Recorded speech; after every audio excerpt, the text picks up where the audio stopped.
Случајот со 4-годишното девојче кое со инфицирани рани и скршени ребра на 17 јануари е донесено во Струмичката општа болница.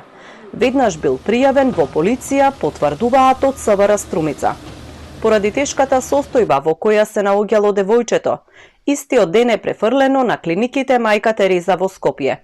Од СВР велат дека по прегледот било констатирано дека детето е физички нападнато, па за настанот информирале и инспектор по малолетничка деликвенција од одделението за криминалистички работи при ЕВР Центар и Бит Пазар. Мајката тврдела дека детето е нападнато од куче. Директорката на детската клиника во Скопје потврди дека информиран е и јавен обвинител од основното јавно обвинителство во Струмица, кој веднаш повикал судски вештак. Примено е на 17 јануари во тешка општа состојба и деновиве е на интензивна терапија, супортивна и интензивен мониторинг.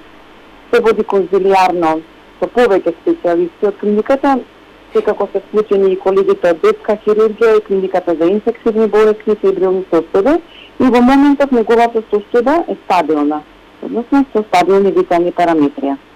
Истрагата треба да покаже како точно настанале повредите кај девојчето и дали изјавата на мајката е веродостојна. Пред 2 седмици на Скопската клиника почина 2-годишно девојче од Кичево. Мајката тогаш тврдеше дека детето е повредено во детска игра, но првичната истрага на полицијата укажува на семејно насилство, а таткото е осумничен за убиство на детето.